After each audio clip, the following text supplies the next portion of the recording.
Today we are going to see lesson number 3, laws of motion. In this we are going to see the topics, applications of Newton's laws of motion. In this free body diagram and the examples, and next particle moving in an inclined plane. These topics we are going to see through the animation videos. Free body diagram, a simple tool to analyze the motion of the object using Newton's laws. Steps for drawing a free body diagram. First one, identify the object. You will draw a diagram. Second one, identify all the forces acting directly on the object and the object exerting them. Third one, draw a dot to represent the object of interest. Fourth one, draw a vector to represent each force. Examples for free body diagram. A book or at rest on a tabletop. In this diagram, there are normal and applied forces on the book. Second one, a jet is moving with constant speed. In this diagram, there are normal, applied and drag forces are acting on the jet. Particle moving in an inclined plane. Already we have seen free body diagram. Free body diagram is used to represent a moving particle. Here we are going to see particle moving in an inclined plane. So representing the free body diagram for the particle in an inclined plane. This is an inclined plane. Over the plane we are placing the particle and it is moving. Here it moves with the speed v.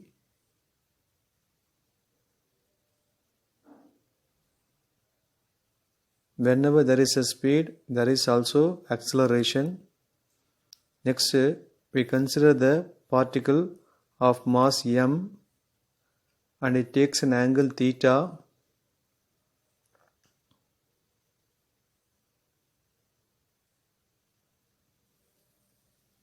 Next, we know that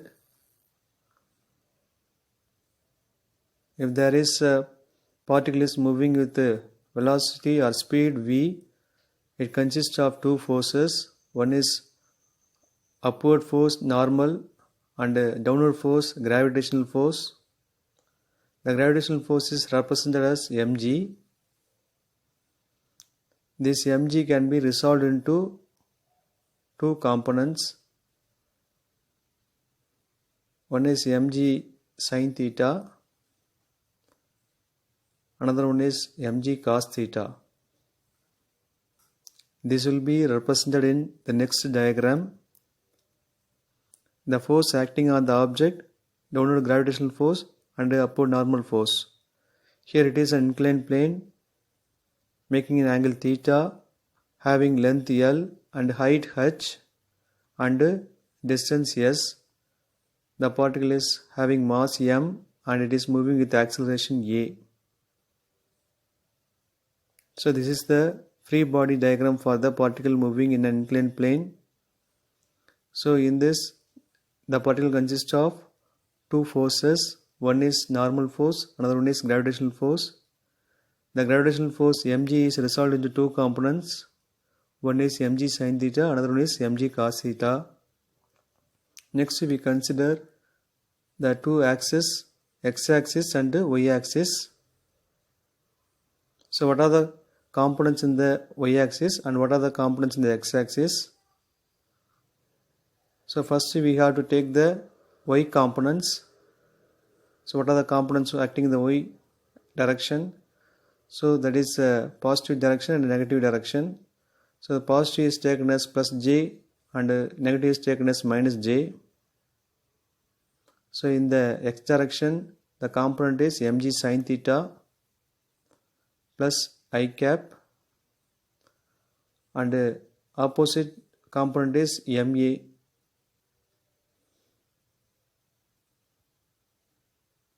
That is the force component. So minus I cap. So from these components we can write the equation for y direction and x direction. So first we have to write for the y direction. So in the positive direction, n j cap minus mg cos theta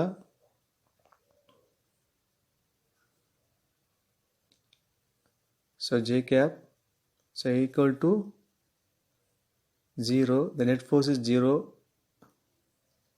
So equal and opposite. So next in the x direction, mg sin theta I cap minus ma I cap is equal to 0 because the force is equal and opposite.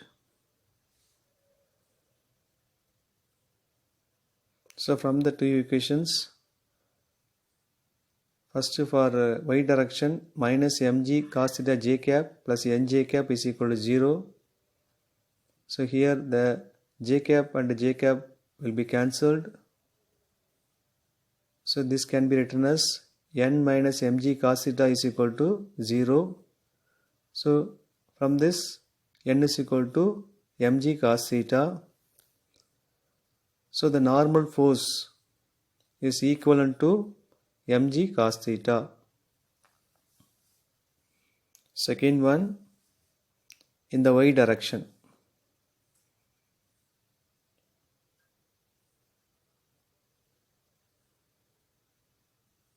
So in the x-axis, there is two components. Mg sin theta I cap is equal to ma I cap. I cap and I cap will be cancelled. Mg sin theta is equal to ma and m also cancelled. So from this a is equal to g sin theta. So from this we can find the acceleration of the particle in an inclined plane. So next we are going to take the equations of motion. V is equal to u plus at, v square is equal to u square plus 2as and s is equal to ut plus half at square.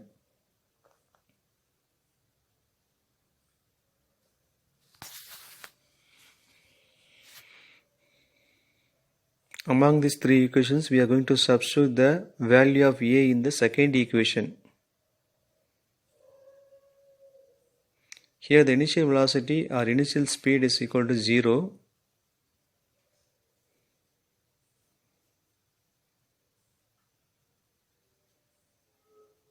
So therefore u can be cancelled or it becomes 0.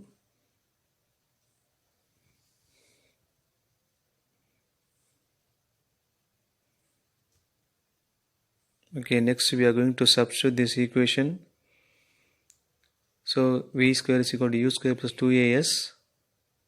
Here a is equal to g sin theta and initial speed is equal to 0. So substituting these values in the equation. So the final equation is v is equal to root of 2sg sin theta. So v square is taking square root. So therefore v is equal to root of 2sg sin theta. So from this equation we can find the velocity of the particle moving in an inclined plane.